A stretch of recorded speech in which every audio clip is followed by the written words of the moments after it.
Abdallah Cohen is getting married in a few days. For Samaritans, this is an event of utmost importance. The celebrations will stretch out over a week, but today his mother has invited only their nearest and dearest to celebrate. You know, when we have weddings, we think of how we're going to increase our numbers, because in the last 30 years, our numbers have been decreasing very slowly. From 1920 to about 1970, we increased pretty good, from like 150 to around 700. But then in the last 20-30 years, we only increased like 200. So something went ongoing. People were maybe marrying less or bringing less children. So definitely, when someone gets married, we see it as an opportunity to expand the community and to evolve the community. Samaritanism is an Israelite religion closely related to Judaism. There are only around 850 Samaritans, and most live in Palestine. Creating new families is essential for this people that came close to extinction at the beginning of the last century, when there were only 140 left. Abdallah knows that he's contributing to the future of his community by getting married. Keeping their land and growing their numbers are priorities for the Samaritans. Countless wars, conversions to Christianity and Islam, famine and disease have decimated their number, which 3,000 years ago was estimated to be about 1 million. Palestinian friends, neighbors and colleagues have come to congratulate Abdallah and his family on this special occasion. Basically, I am having an engagement, so this is my engagement. Not party, just like an invitation. And it's being done on the traditional engagement of the Palestinians. People come in, they say congratulations, just like now.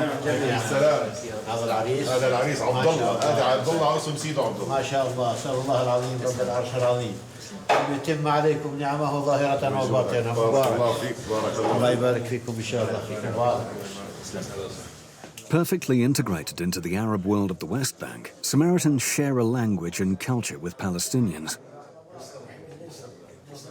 But the community has managed to preserve its religion and an outlook on life that is in keeping with the parable of the Good Samaritan.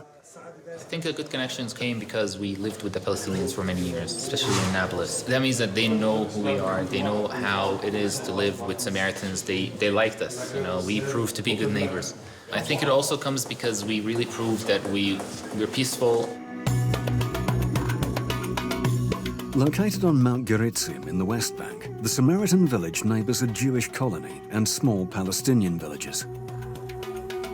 At the foot of the mountain, it's encircled by the big Palestinian city of Nablus.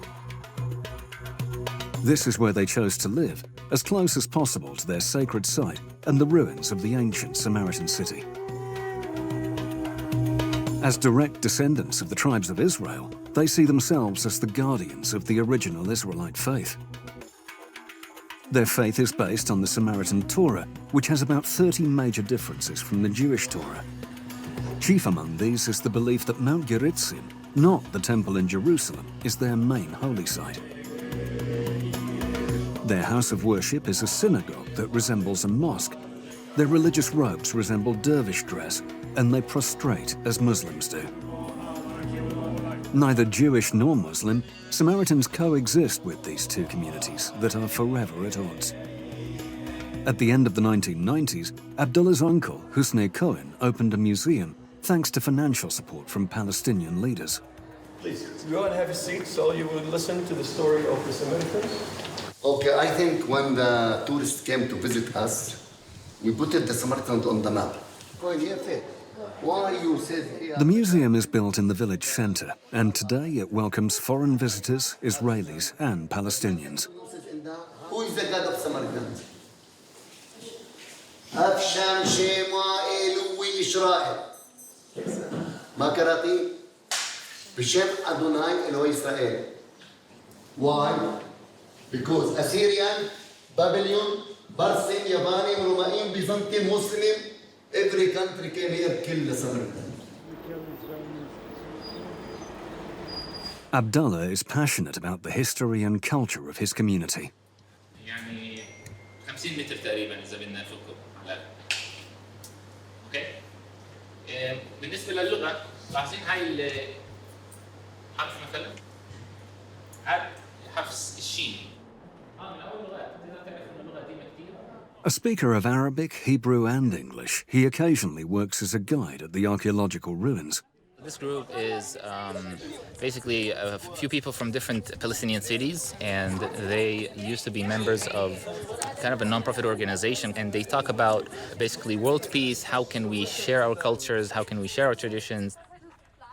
It's probably a little bit confusing for them because they come to this place and they start seeing Israeli cars with Palestinian cars, so they might start thinking like, oh, okay, am I in an Israeli place or am I in a Palestinian place?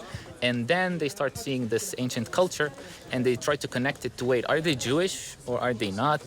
And they start, people sometimes heard about the word Samaritan in Arabic, but when they come here, they completely have a paradigm shift, like, oh, wow, so there was other kinds of Jews. We thought only Jews existed. So they discovered this new kind of like world. Young Israeli conscripts often visit the Samaritan village, which offers a strategic vantage point over Nablus. אנחנו רואים מכאן את שכם, סבבה? שכם, עיר מדהימה, מטורפת, ענקית, כאילו כמו שאתם רואים היא מאוד מאוד גדולה. אני לא יודעת אם אתם יודעים, או כזה יצא לכם לראות לאחרונה את כל הדברים שהיו בקבר יוסף. היא העיר הראשונה בארץ כנען, אליה מגיע אברהם, הראשון מבין שלושת האבות. פה ניתנת לו בפעם הראשונה הבטחה שזאת תהיה הארץ. הבאתי אתכם לכאן גם כי זו תצפית מהממת בעיניי, וגם כי בסוף גם ליהודים וגם למוסלמים. Elite Israeli troops regularly carry out raids there to arrest or execute Palestinian activists suspected of terrorism. It's also the site of Joseph's tomb. Closed to the public, it often sees confrontations between the Muslims and the Jews who visit it to pray under the supervision of the Israeli army. Nablus is a city the Samaritans are well acquainted with. It's the second biggest city in the West Bank after the capital, Ramallah, and it's where they study, do their shopping, have friends and jobs. The population of Nablus is increasing annually at a rate of around 3%. Abdallah is a regular in the city centre. He's already spotted the store where he'll be choosing the ring for his future wife. And that is where? Here? Laeth, a Palestinian friend he made while at university, is accompanying him. Assalamu alaikum. هيدي بالألماس يا باشا. Okay.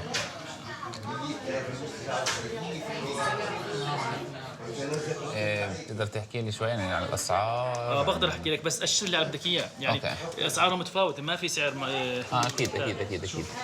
شوف. السلام عليكم. الله يسلمك. الله يبارك فيك. سلامات.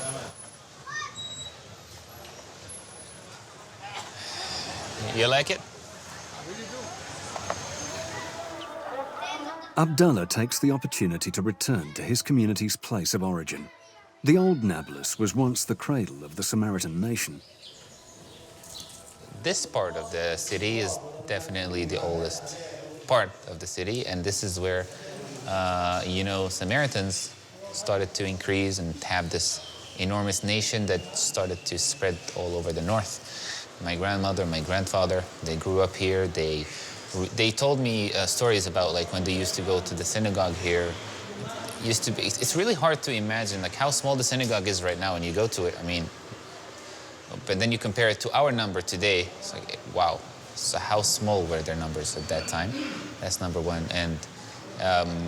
And other stories of like the hardships that they had, because there's a lot of poverty that they had. But at the same time, they used to tell me that they loved living here also. Its 1,000-year-old alleyways have become a place of pilgrimage for Abdallah. I definitely recognize this one, though. This is one of the windows my grandmother, when I came with her last time, she told me that one of the priests that used to teach ancient Hebrew, she used to hear him teach her brothers how to read ancient Hebrew and how to prepare the poems. He'd like to find the oldest synagogue in Nablus. Though out of use for decades, it's an important monument for his community. Abdallah has sought the help of the elders who remember the last Samaritans to have lived in the old town.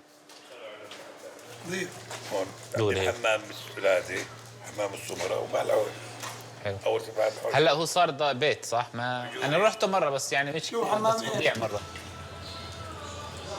At last, Abdallah meets a man who knows the area better. طيب بسموها هون اللي بسموها حارة الياسمين ولا؟ هاي حارة السمر هون.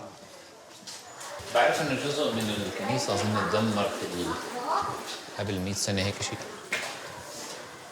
ما هو بشي ولا كنيسة واحدة. بس اليوم ما بتوسع ربع انا بعرف، يعني صغيرة. صغيرة مش كبيرة هلا رايح تستغرب.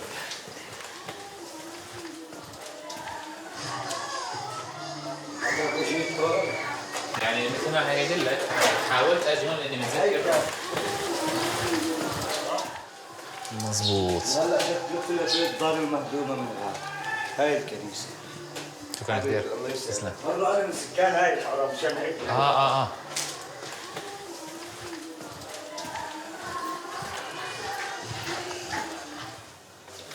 مرحبا، السلام عليكم. لو سمحت أنا من السامريين، ما بعرف إذا متذكرني ولا. انت اللي جبت الصورة معك مرة؟ مظبوط. فصاحب تدخل يعني تتفرج. Okay. I'm saying it's a little bit. وضع كثير مكركسة. And this is the Samaritan synagogue. This is the oldest Samaritan synagogue probably that exists now. And half of it was actually destroyed, but this is what remained. And this is where the priest even used to pray, like right in front of us, in the middle here. This is where the priest used to lead the prayer, the cantor. People prayed behind him here. 1,000 years ago, of course, this used to be one of the synagogues, but now we only know this one, which is in a kind of a sad condition, but this is what remained of it. Satisfied, Abdallah leaves the neighborhood and gets ready to head back up the Samaritan mountain, where the first of the wedding parties awaits.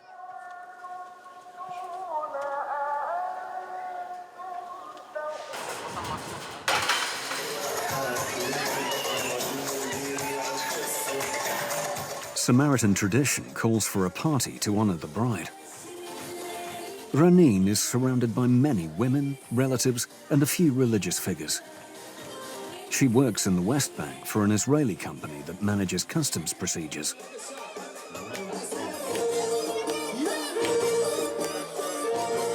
A bit farther away in the village, Abdallah's friends have put together a small party of their own.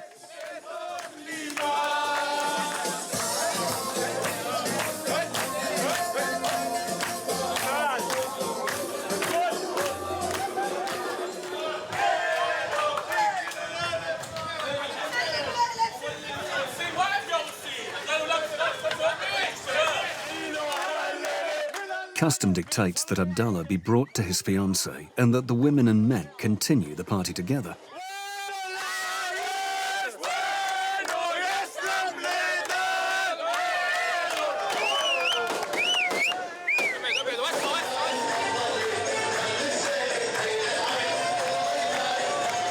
On this occasion, the couple is finally allowed to kiss in public.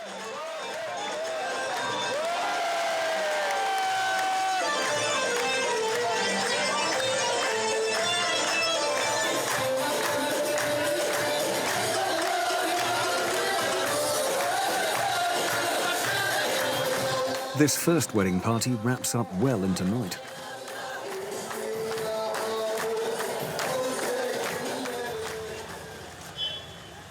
And so all is quiet in the Samaritan village until the next day's celebrations. Like many Samaritans, Abdallah works in Israel, where salaries are higher than in the West Bank. He's worked at DHL for 9 months and has been driving 60 kilometers from Nablus to Tel Aviv airport every day. The road out of the village is controlled by the Israeli army and has a view of the Har Bracha Jewish colony. Built in the early 1980s, it hasn't stopped growing and now has 2,800 inhabitants, vastly outnumbering the Samaritan community. Are there Palestinians working there? This region is splintered into different zones, and there are numerous Israeli checkpoints. With their dual Israeli and Palestinian citizenship, the Samaritans aren't too concerned. But that doesn't keep Abdallah out of stressful situations. I once had a gun pointed at me very close. It's not a very comfortable feeling at all. I even told him, listen, bro, I love Israel. Relax. I'm okay. Just remove the gun. And I think this kind of speaks to the Samaritans' reality.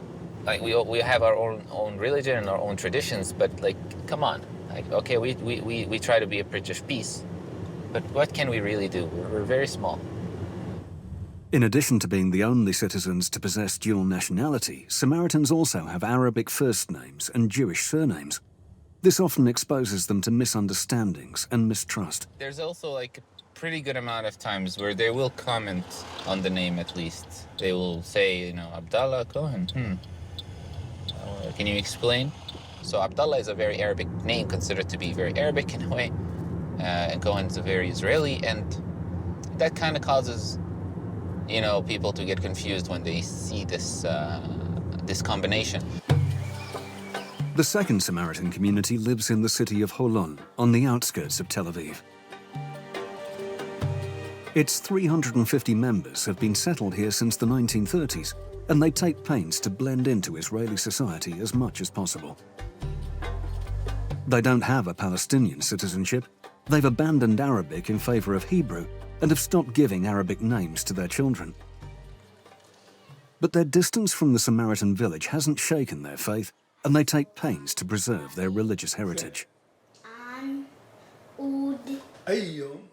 In the heart of the Samaritan quarter, in a small classroom set up in the synagogue courtyard, Menashe Sedaka teaches ancient Hebrew to all the children of the community.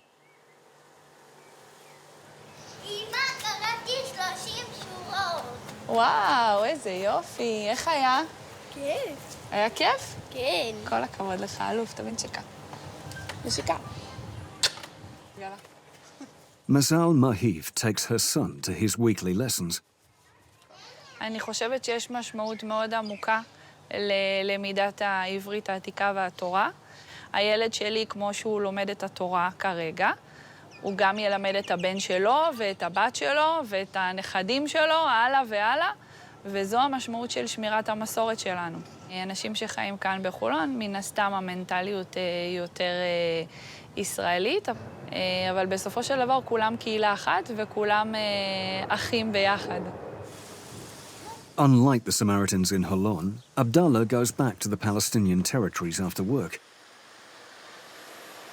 His daily round trips between the West Bank and Israel also mean he's constantly thrust into the heart of a conflict that has left its mark everywhere. Especially the newer generation of Samaritans that live in Holon, they have like virtually no connection with Palestinians. They do not have this kind of like opportunity to maybe be a bridge of peace. It's not that easy for them to be a bridge of peace between the Palestinians and the Israelis.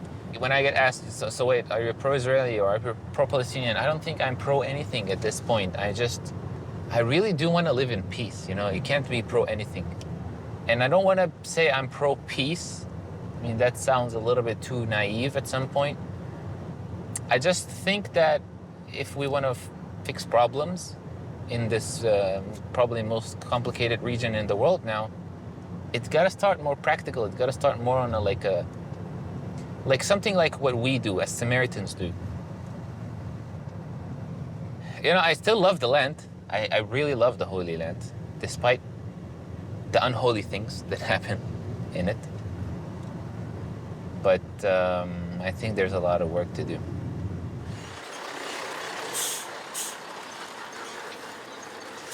Close to the Samaritan village, several tons of sesame imported from Ethiopia are being unloaded by Palestinian workers. Ha Bracha is a small business founded and managed by Abdallah's family since the late 90s.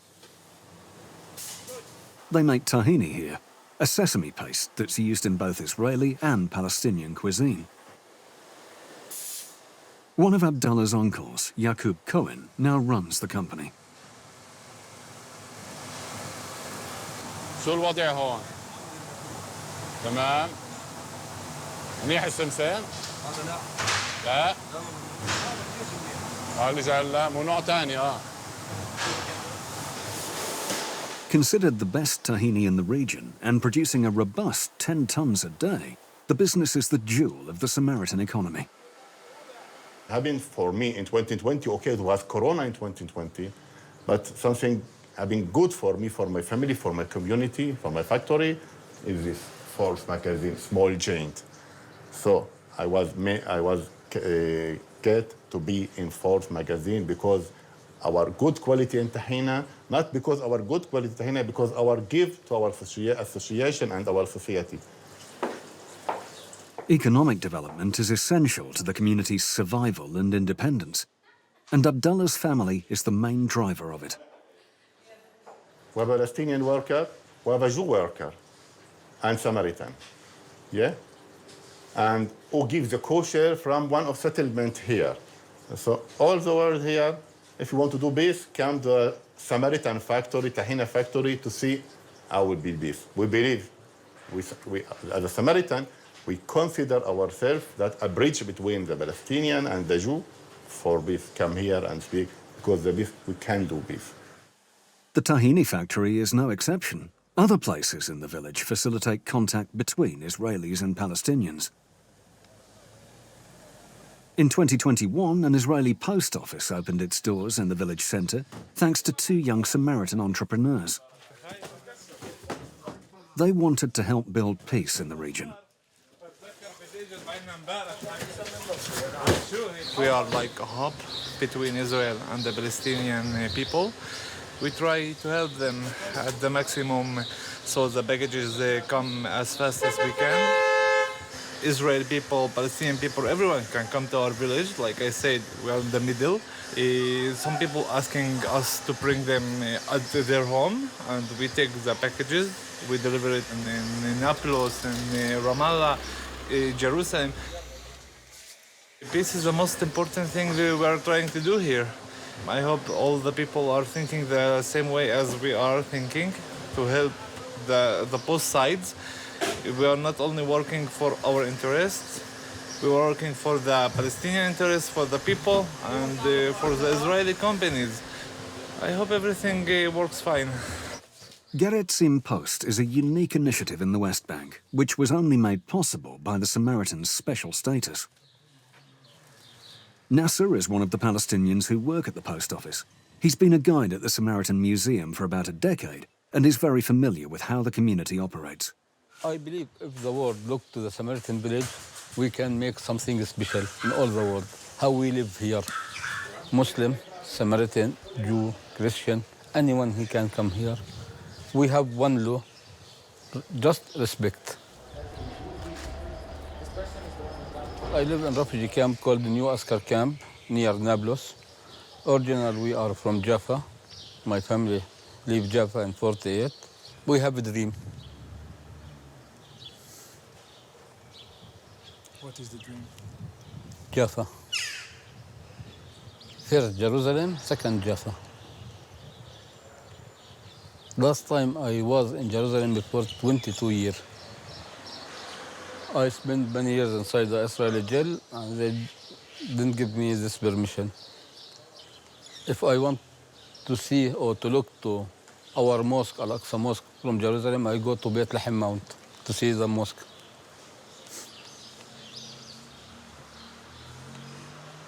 But in the end, I have a dream. Nasser is also close to Abdallah and his family. He happens to be the one organizing the Palestinian musicians for Abdallah's wedding. كون الشباب كلهم متجمعين عندك هون نطلع كلياتنا مع بعض لأنه بكل باب القاعة رح يكون فوضى كثير وصعب إنه نفوت الشباب على القاعة جوا. Abdallah has a full day and he has to prepare to publicly recite a passage from the Torah. Whilst some are preparing the religious wedding ceremony, Abdallah is off to see Rahab Mafaj, the man who taught him ancient Hebrew as a child.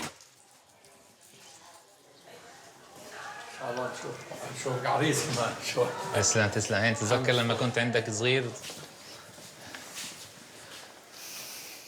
عادي اجيب بس هيك اتبعها بس مره. احسن على الحاضر اتبعها بس مره. على الحاضر وعلى الغيب وعلى المراجع وين بدك اياه. بصير اسمعها منك اول. هي العاده قدامك. أوكي. هي العاده قدامك. وهذه هذه تخربشت فيها شوي. شفتني مديت قد ايه ما مشان الايقاع إيقاع لازم تعمله تمهيد. إنه تنزل النغمة. بدك تنهار تعطي مجال للنهرة مش حدش يساعدك يعرف إنه أنت هيك بدك تعمل إيقاع. Abdallah needs help to master the melody of this ancestral, dying language. هذه جعبالي بس أحملها أحسن تقدر تعملها. For this reading, Abdallah has chosen a passage from the Torah that mentions the importance of marriage and the couple's relationship to religion. بصير قصيرة. ولما تاخذ نفس بعطي صوتك عز أكثر. إذا حصرت النفس عندك بطل صوتك يكون قوي. فأنت كل ما وقفت على وقفة كبيرة خذ نفس. وعلى رأيك زي صغيرة إذا شايف حالك أصلا نفس عندك خذ مشادي اللي في نوتي هون يشاينو ويري خذ نفس ويري. In the village reception hall, people have also come in from Holon to attend the religious ceremony. Though men and women start off apart, everyone will come together as soon as the ceremony gets underway. In the last 20 years, 15 Ukrainian women have married Samaritans. Marrying outside of the community can lessen the risk of genetic diseases. This is possible for Samaritans because their religion is passed down through the father and because the Ukrainian women converted. Due to the war tearing their country apart, the women declined to talk.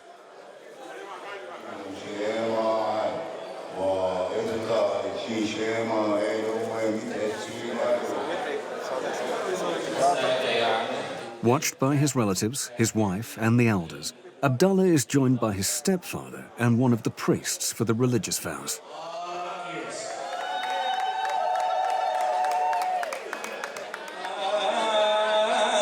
After the priests, the father of the bride must also read a passage from the Torah.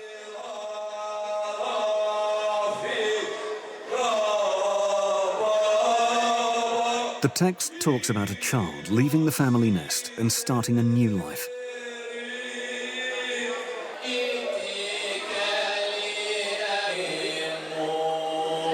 To close the ceremony, Abdallah must recite his own passage before the attentive crowd.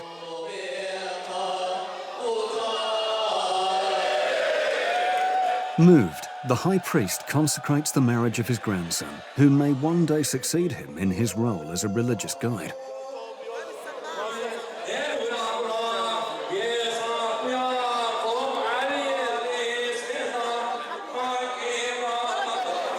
After this evening, Abdallah must already think about the next day's party, the last of the wedding celebrations.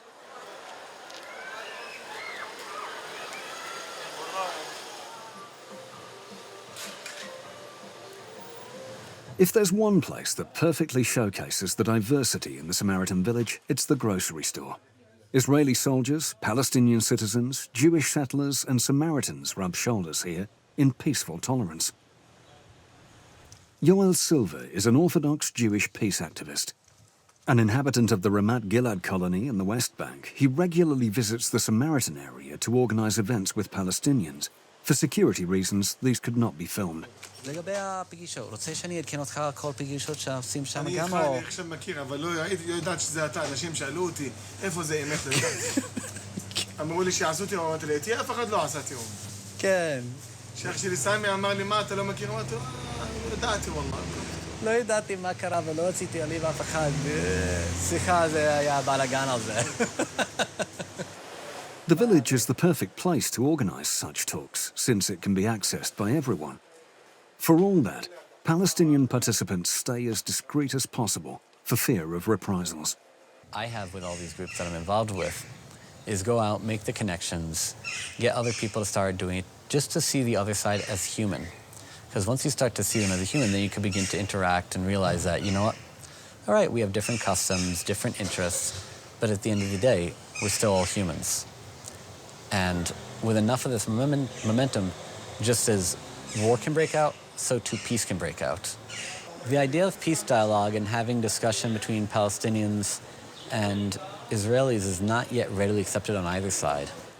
So on the Palestinian side, there are these anti-normalization laws, wherein a Palestinian who meets with an Israeli for peace can actually be arrested and jailed. On the Israeli side, they're seen as our enemies. Because there have been terrorists, they want to focus on that one aspect of the population. There we go.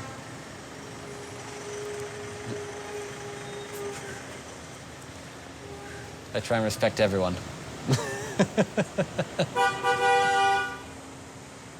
Yoel is close with Abdallah, who suggested he take part in an online conversation regarding the peace process. Hey. What's up? How's it going? Good to see you again. Very good to see you. Awesome. Welcome to the mountain. Thank you. Second home after now. Yeah. What's your plans? So, You coming tomorrow? God willing. I'm so excited about it.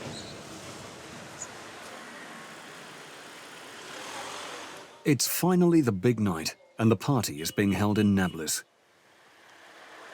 The Samaritans will go into town, where they'll join the many Palestinian guests.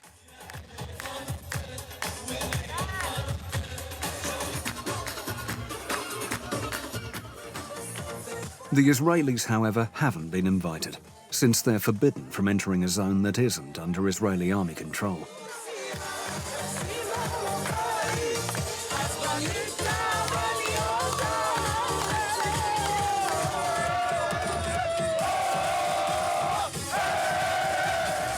More resolute than ever, Yoel alone breaks the rules.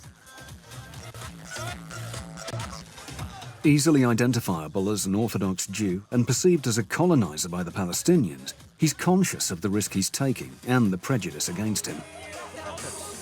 If people want to have peace, at some point they need to accept the fact that people like me are going to be around and exist, and it is what it is.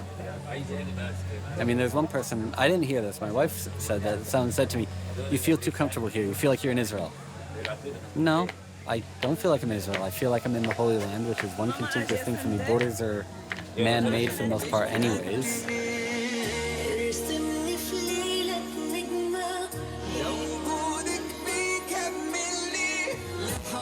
For the married couple, the tension between the Palestinians and the Israelis melts away for one night, and the unshakable Samaritan optimism takes over.